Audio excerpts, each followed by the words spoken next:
Hello மக்களே, அனைவருக்கும் வணக்கம்.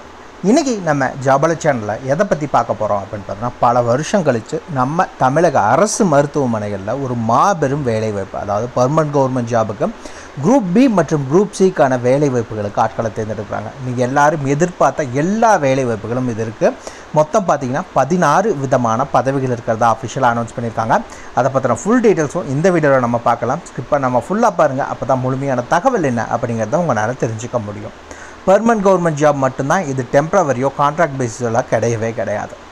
இந்த வேலைவாய்ப்பை பொறுத்த வரைக்கும் எந்த ஒரு இன்டர்வியூவும் கிடையாது. ஜஸ்ட் ஆன்லைனில் மட்டும்தான் எக்ஸாம். அந்த ஆன்லைன் எக்ஸாம் மட்டும் நீங்கள் பாஸ் பண்ணிட்டால் போதும், இந்த வேலைவாய்ப்புக்கு உள்ளே ஜாயின் பண்ணிக்கலாம். அப்படி ஜாயின் பண்ணிட்டீங்கன்னா உங்கள் லைஃப் செட்டில் ஆகிடும். ஆனால் பர்மனன்ட் கவர்மெண்ட் ஜாப் தான் இது. சேலரி பொறுத்த வரைக்கும் மினிமம் அப்படின்னா உங்களுக்கு 23,000லேருந்து அதிகபட்சமாக 44,900 இது. இப்போ 21,000லேருந்து 44,900 பார்த்தீங்கன்னா உங்களுக்கான ஸ்டார்டிங் சேலரி. இதுலேருந்து பார்த்தீங்கன்னா உங்களுக்கு அடுத்தடுத்ததாக இன்க்ரிமெண்ட் போட்டு அடுத்தது போகும். இது நீங்கள் வேலைக்கு ஜாயின் பண்ணால் இந்த லெவலில் தான் உங்களுக்கான சேலரி கொடுப்பாங்க. நீங்கள் அப்ளை பண்ண வேண்டிய லாஸ்ட் டேட் 19 ஆகஸ்ட் 2024. முழுசாக உங்களுக்கு ஒரு மாதம் டைம் இருக்கும். அதுக்குள்ளே ஜஸ்ட் நீங்கள் ஆன்லைனில் அப்ளை பண்ணால் மட்டும் போதும். தபால் மூலிமா, கொரியர் மூலிமா அப்படியெல்லாம் எதுவும் நீங்கள் அனுப்பணுங்கிற எந்த ஒரு நீடும் கிடையாது. ஸோ நீங்கள் ஜஸ்ட் ஆன்லைன் மூலிமா மட்டும் அப்ளை பண்ணுங்கள். இந்த வேலைவாய்ப்பை பொறுத்த வரைக்கும் ஆல் ஓவர் தமிழ்நாடு ஃபுல்லாக எல்லா டிஸ்ட்ரிக்ட் கேண்டிடேட்ஸுமே நீங்கள் தாராளமாக அப்ளை பண்ணிக்கலாம். இந்தந்த மாவட்டம்லாம் கிடையவே கிடையாது. ஸோ எல்லாருமே அப்ளை பண்ணுங்கள், மிஸ் பண்ணிடாதீங்க. ஒரு சூப்பரான சான்ஸு. இதுக்கு யாரெல்லாம் விண்ணப்பிக்கலாம், எப்படி விண்ணப்பிக்கலான்னு போன்ற முழு தகவலை தெரிஞ்சுக்கிறதுக்கு முன்னாடி இன்னும் நம்ம ஜாபல சேனலை சப்ஸ்கிரைப் பண்ணாதவங்க மறக்காமல் சப்ஸ்கிரைப் பண்ணுங்கள். இந்த வீடியோவுக்கு மறக்காமல் ஒரு லைக் கொடுங்க. நீங்கள் கொடுக்குற ஒவ்வொரு லைக்கும் எங்களுக்கு அடுத்த வீடியோ போட ரொம்பவே மோட்டிவேட்டாக இருக்கும். வீடியோ டிஸ்கிரிப்ஷனில் நம்ம டெலிகிராம் குரூப் மற்றும் வாட்ஸ்அப் குரூப்போட லிங்க் இருக்குது. இன்னும் ஜாயின் பண்ணாதவங்க கட்டாயம் ஜாயின் பண்ணிக்கோங்க. அப்போ தான் உங்கள் மாவட்டங்களில் வர அனைத்து வேலைவாய்ப்புகளையும் உடனுக்குடன் உங்களால் தெரிஞ்சுக்க முடியும். அதே வீடியோ டிஸ்கிரிப்ஷன் மற்றும் கமெண்ட்டில் இந்த வேலைவாய்ப்புக்கான அஃபிஷியல் நோட்டிஃபிகேஷன் லிங்க்கும் ப்ரொவைட் பண்ணியிருக்கோம். மறக்காமல் உள்ளே போங்க, கிளியராக படிங்க, அப்புறமா அப்ளை பண்ணுங்கள். என்றைக்குமே அஃபிஷியல் நோட்டிஃபிகேஷனை படித்து பார்க்காம அப்ளை பண்ணாதீங்க. வாங்க உள்ளே போய் முழுமையான தகவல் என்ன அப்படிங்கிறத பார்க்கலாம். மக்களே, பார்த்தீங்கன்னா அஃபிஷியல் நோட்டிஃபிகேஷன் மற்றும் அப்ளை ஆன்லைன் லிங்கை நம்ம லாஸ்ட்டாக பார்க்கலாம். ஏன்னா அதில் ஒரு 32 பேஜ் இருக்குது. ஒவ்வொன்றும் ஒவ்வொரு இடத்துல இருக்கிறனால நம்ம சைட்டை வச்சு சொல்கிறோம். இந்த வேலைவாய்ப்புக்கான செலெக்ஷன் ப்ராசஸ் அப்படின்னு பார்த்தீங்கன்னா உங்களுக்கு computer based test, online test வைக்கிறாங்க. அதில் ஷார்ட் லிஸ்டான கேண்டிடேட்ஸுக்கு ஸ்கில் டெஸ்ட் வைக்கிறாங்க. இந்த ஸ்கில் டெஸ்ட்டுங்கிற ஒரு சில வேலைவாய்ப்புக்கு தான் வைக்கிறாங்க. எல்லா வேலைவாய்ப்புக்கும் ஸ்கில் டெஸ்ட் கிடையாது. இந்த ரெண்டு இதுலேயும் நீங்கள் பாஸ் பண்ணிட்டீங்க அப்படின்னா உங்களுக்கு டாக்குமெண்ட் வெரிஃபிகேஷன், டிசின்னு சொல்லுவாங்க, டாக்குமெண்ட் வெரிஃபிகேஷன் பண்ணுவாங்க. அது முடிஞ்சோன்னா உங்களுக்கான வேலைவாய்ப்பை வழங்கிடுவாங்க. நிரந்தர அரசு வேலை. இந்த வேலைவாய்ப்பை பொறுத்த வரைக்கும் நீங்கள் ஆன்லைன் மூலிமா மட்டும்தான் அப்ளை பண்ண முடியும். எப்போ இருந்து ஆன்லைனில் அப்ளை பண்ண ஸ்டார்ட் பண்ணிட்டாங்கன்னு பார்த்தீங்கன்னா 19/7/2024 அன்றைக்கி ஆன்லைனில் அப்ளை பண்ண ஸ்டார்ட் பண்ணியாச்சு. லாஸ்ட் டேட் அப்படின்னு பார்த்தீங்கன்னா 19 ஆகஸ்ட் 2024 சாயந்தரம் 4:30 மணி வரைக்கும் உங்களுக்கான டைம் கொடுத்துருக்காங்க.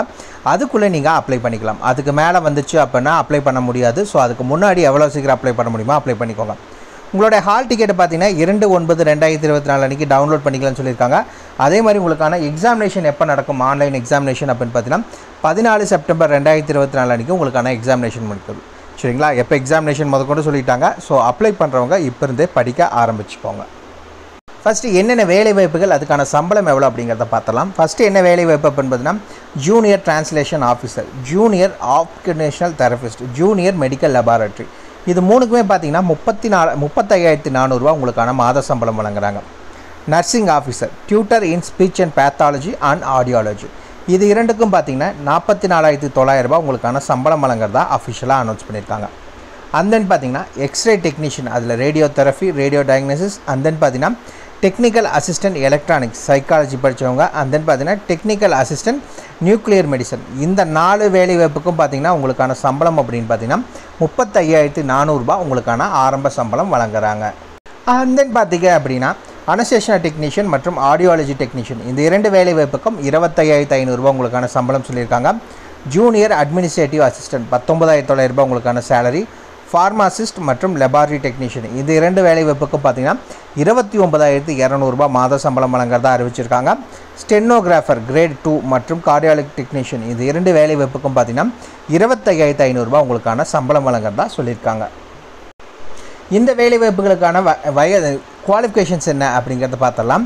ஜூனியர் டிரான்ஸ்லேஷன் ஆஃபீஸர், இந்த வேலைவாய்ப்பை பொறுத்த வரைக்கும் நீங்கள் போஸ்ட் கிராஜுவேட் முடிச்சிருக்கணும். எதில் அப்படின்னு பார்த்தீங்கன்னா Hindi with English or English with Hindi இதில் நீங்கள் முடிச்சிருக்கீங்க அப்படின்னா அப்ளை பண்ணிக்கலாம்.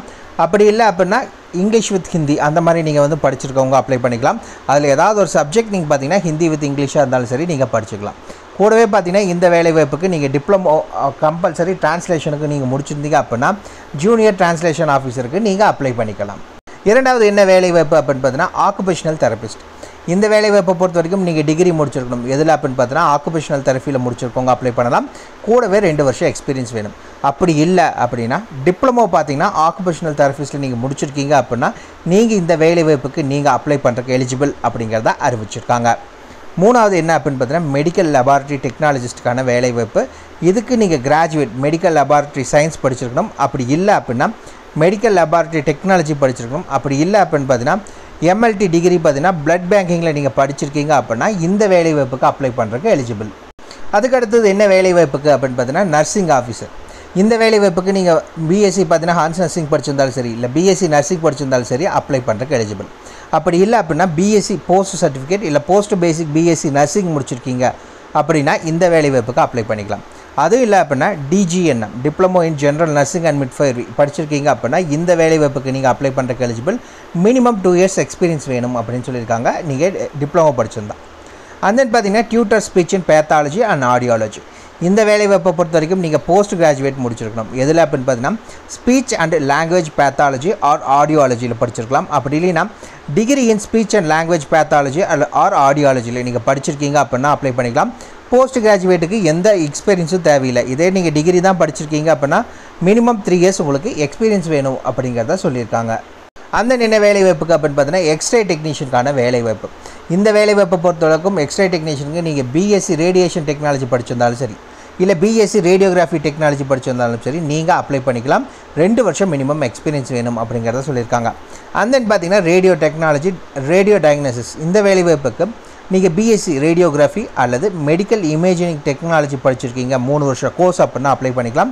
மினிமம் ரிலவெண்ட் ஃபீல்டில் 2 வருஷம் எக்ஸ்பீரியன்ஸ் வேணும் அப்படிங்கிறத அறிவிச்சிருக்காங்க.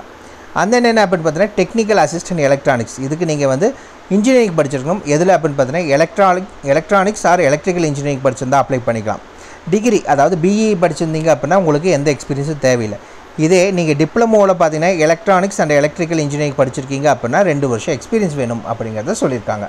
அடுத்தது என்ன வேலைவாய்ப்புக்காக ஆட்களை தேர்ந்தெடுக்கிறாங்கன்னு பார்த்தீங்கன்னா டெக்னிக்கல் அசிஸ்டன்ட் நியூக்ளியர் மெடிசன். இந்த வேலைவாய்ப்பை பொறுத்த வரைக்கும் நீங்கள் டிகிரி முடிச்சிருக்கணும். நியூக்ளியர் மெடிசன் டெக்னாலஜி படிச்சிருந்தால் அப்ளை பண்ணலாம். அப்படி இல்லை அப்படின்னா டிகிரி ஃபிசிக்ஸ் கெமிஸ்ட்ரி அல்லது பயோகெமிஸ்ட்ரி இல்லை மைக்ரோபயாலஜி லைஃப் சயின்ஸ் படிச்சுட்டு போஸ்ட் கிராஜுவேட் டிப்ளமோ பார்த்தீங்கன்னா மெடிக்கல் ரேடியேஷன் ஆர் இசோடோப் டெக்னாலஜி படிச்சிருக்கீங்க அப்படின்னா நீங்கள் அப்ளை பண்ணிக்கலாம். அதுக்கு அடுத்தது என்ன அப்படின்னு பார்த்தீங்கன்னா அனஸ்தேஷியா டெக்னீஷியன். இந்த வேலைவாய்ப்புக்கு நீங்கள் டிகிரி முடிச்சிருக்கலாம் ரெலவெண்ட் ஃபீல்டு. அப்படி இல்லைன்னா டிப்ளமோ படிச்சிருக்கவங்களும் இந்த வேலைவாய்ப்புக்கு அப்ளை பண்ணுறதுக்கு எலிஜிபிள். 11th என்ன அப்படின்னு பார்த்தீங்கன்னா ஆடியாலஜி டெக்னீஷியன். இந்த வேலைவாய்ப்புக்கு நீங்கள் டிப்ளமோ படித்தவங்க அப்ளை பண்ணலாம். ஹியரிங் லாங்குவேஜ் அண்ட் ஸ்பீச் டிஹெச்எல்எஸ்ன்னு சொல்லுவாங்க அது படித்தவங்க அப்ளை பண்ணலாம். அப்படி இல்லை அப்படின்னா diploma hearing aid or ear mould technology படிச்சிருக்கவங்களும் அப்ளை பண்ணிக்கலாம் அப்படிங்கிறத அறிவிச்சிருக்காங்க. அந்த என்ன வேலைவாய்ப்புக்காக ஆட்களை தேர்ந்தெடுக்கிறாங்க அப்படின்னு பார்த்தீங்கன்னா ஜூனியர் அட்மினிஸ்ட்ரேட்டிவ் அசிஸ்டண்ட்டுக்கான வேலைவாய்ப்புக்கு ஆட்களை தேர்ந்தெடுக்கிறாங்க. இந்த வேலைவாய்ப்பை பொறுத்த வரைக்கும் மினிமம் நீங்கள் 12th பாஸ் பண்ணியிருந்தால் போதும் அப்படிங்கிறத அறிவிச்சிருக்காங்க. கூடவே டைப்பிங்கான நாலேஜ் இருந்தால் போதும். 13வது ஃபார்மாசிஸ்ட். இதுக்கு நீங்கள் டிகிரி ஃபார்மசி படிச்சிருந்தாலும் சரி அப்படி இல்லைன்னா டிப்ளமோ ஃபார்மசி படிச்சிருந்தாலும் சரி நீங்கள் அப்ளை பண்ணுறக்கு எலிஜிபிள். அண்ட் தென் பார்த்தீங்கன்னா லெபார்ட்ரி டெக்னீஷியன். இதுக்கு நீங்கள் டிகிரி முடிச்சிருக்கோம். எதில் அப்படின்னு பார்த்தீங்கன்னா பிஎஸ்சி மெடிக்கல் லெபார்ட்ரி டெக்னாலஜி படிச்சிருக்கீங்க அப்படின்னா நீங்கள் லெபார்ட்ரி டெக்னீஷியன் வேலைவாய்ப்புக்கு அப்ளை பண்ணிக்கலாம். அடுத்தது என்ன வேலைவாய்ப்புக்கு அப்படின்னு பார்த்தீங்கன்னா ஸ்டெனோகிராஃபர். இதுக்கும் நீங்கள் 12வது பாஸ் பண்ணியிருந்தால் மட்டும் போதும். கூடவே டைப்பிங்கான நாலேஜ் இருந்தால் போதும் அப்படிங்கிறத சொல்லியிருக்காங்க. 16வது கார்டியாக் டெக்னீஷியன். இந்த வேலைவாய்ப்புக்கு நீங்கள் பிஎஸ்சி கார்டியாக் டெக்னாலஜி அப்படி இல்லைனா கார்டியோ லெபார்ட்ரி டெக்னீஷியன் அப்படி இல்லைன்னா லெபார்ட்ரி டெக்னாலஜி படிச்சிருக்கீங்க அப்படின்னா இந்த வேலைவாய்ப்புக்கு நீங்கள் அப்ளை பண்ணுறதுக்கு எலிஜிபிள். ஃப்ரெண்ட்ஸ் பார்த்தீங்கன்னா இதுதான் அஃபிஷியல் நோட்டிஃபிகேஷன். எப்படி அப்ளை பண்ணுறது உங்களுக்கு ஏதாவது டவுட் இருந்துச்சுன்னா இதில் நீங்கள் செக் பண்ணிக்கலாம். எந்தெந்த இதெல்லாமே நீங்கள் அப்ளை பண்ணணும், அதுக்கு எவ்வளோ ஃபார்மேட்டில் அந்த நீங்கள் வந்து ஸ்கேன் பண்ணி வைக்கணும், அதே மாதிரி ஃபோட்டோவாக இருந்தால் அது எந்த மாதிரி வைக்கணும் அப்படிங்கிற ஃபுல் டீட்டெயில்ஸும் கொடுத்துருக்காங்க. இதுலேயே மறக்காமல் செக் பண்ணிக்கோங்க. வீடியோ டிஸ்கிரிப்ஷன் மற்றும் கமெண்ட்டில் லிங்க் கொடுத்துருக்கோம், மறக்காமல் செக் பண்ணிக்கோங்க. இதுலேயே பார்த்தீங்கன்னா A to Z எல்லா டீட்டெயில்ஸுமே இதிலே கொடுத்துட்டாங்க, செக் பண்ணிக்கோங்க. சரி வாங்க ஆன்லைனில் எப்படி அப்ளை பண்ணலாங்கிறத பார்க்கலாம். ஃப்ரெண்ட்ஸ் பார்த்தீங்கன்னா இந்த அஃபிஷியல் லிங்க் மூலிமா தான் நீங்கள் ஆன்லைனில் அப்ளை பண்ண போகிறீங்க. கீழே வந்தீங்க அப்படின்னா ரிஜிஸ்ட்ரேஷனுக்கு அதாவது உங்களுடைய பெயர், mobile number, confirm mobile number, email address, confirm email address, அதுக்கப்புறம் இந்த இடத்துல டிக்ளரேஷனை நீங்கள் இந்த இடத்துல டிக் மார்க் கொடுத்துட்டு கீழே கேப்ஷா என்ன அப்படிங்கிறத கொடுத்துட்டு ரீவெரிஃபை அப்படின்னு கொடுத்தீங்கன்னா ரிஜிஸ்ட்ரேஷன் ஆயிரும். மேலேயே பார்த்தீங்கன்னா உங்களுக்கு மென்ஷன் பண்ணியிருப்பாங்க குரூப் பி மற்றும் குரூப் சிக்கான வேலைவாய்ப்புக்கு தேர்ந்தெடுக்கிறதுக்கான டீட்டெயில்ஸ். நீங்கள் ரிஜிஸ்டர் பண்ணிவிட்டு தென் இந்த லாகின் அப்படிங்கிறத லிங்க் இங்கே கொடுத்துருக்காங்க. அதை கிளிக் பண்ணிங்க அப்படின்னா லாகின் பேஜ் உங்களுக்கு வந்துடும். இதில் நீங்கள் அங்கே க்ரியேட் பண்ண யூசர் ஐடி மற்றும் பாஸ்வேர்டை வச்சு இங்கே கேப்ஷாவை என்டர் பண்ணிவிட்டு நீங்கள் லாகின் கொடுத்தீங்க அப்படின்னா லாகின் பண்ணிக்கலாம். ஆல்ரெடி நான் இதில் ரிஜிஸ்டர் பண்ணியிருக்கேன் அப்படிங்கிறவங்க யூசர் ஐடி மறந்துட்டீங்க அப்படின்னா இதில் என்னென்னு கொடுத்துக்கோங்க, பாஸ்வேர்டை மறந்துட்டிங்கன்னா அதையும் கொடுத்துக்கோங்க. இன்னும் ரிஜிஸ்டர் பண்ணல அப்படிங்கிறவங்க ரிஜிஸ்டர் கொடுத்துட்டு நீங்கள் போய் ரிஜிஸ்டர் பண்ணிக்கலாம். ஏதாவது டவுட் இருந்துச்சுன்னா மறக்காமல் கமெண்ட் பாக்ஸில் கமெண்ட் பண்ணுங்கள். உங்களை நாளைக்கு வேறு ஒரு சூப்பரான வீடியோ மூலிமா சந்திக்கிறேன். மிக்க நன்றி.